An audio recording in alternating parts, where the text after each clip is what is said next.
Welcome back to Story Time with Mrs. Mullins. We're in part 3, story number 5, called The Strangest Voyage in History.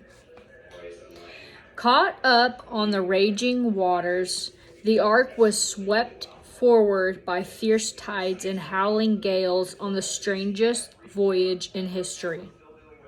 Only a strong, well-built ship could have taken the stresses and strains of those first few days and nights. With awful earthquakes, all the springs of the great deep were broken up, and the floodgates of the heavens rained down their deadly flood of water. The ark had nowhere to go, no harbor anywhere. All the high mountains under the entire heavens were covered. So it just drifted this way and that, rolling and tossing as the terrific currents were coming and going. Rising to meet one giant wave, it would plunge down again into the trough on the other side, only to meet another towering white cap rushing toward it. Again and again it must have been struck by huge walls of water and swept over it from stern to stern. Floating trees and logs were always a danger, but because God was protecting it, the ark didn't capsize and sink. The violent movement and lack of light and fresh air made life in the ark hard to bear.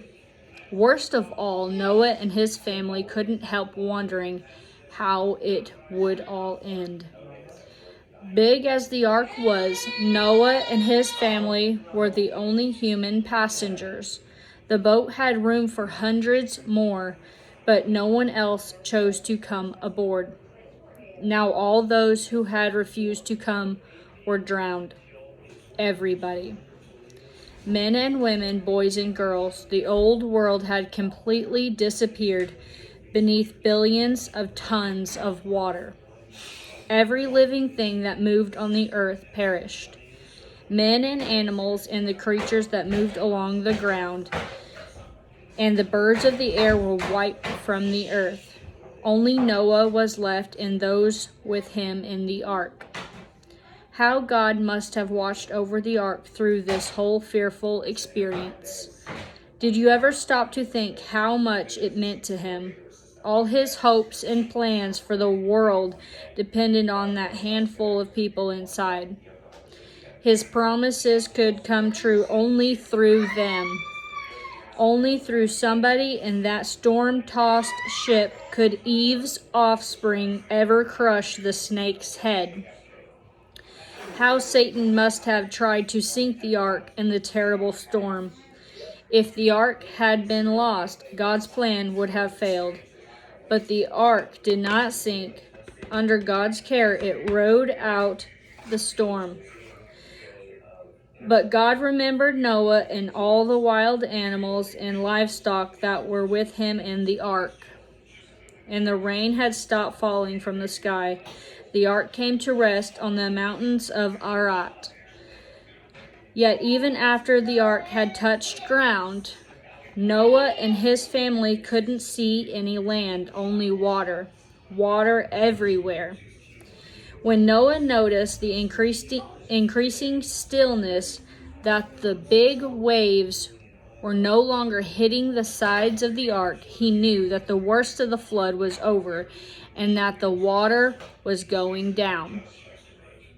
The waters continued to recede until the 10th month, and on the first day of the 10th month, the tops of the mountains became visible. What a day that was, and what a shout must have gone up from all 8 of them at that welcome sight. "Land! Land!" they must have cried, with the joy of those who had been long at sea.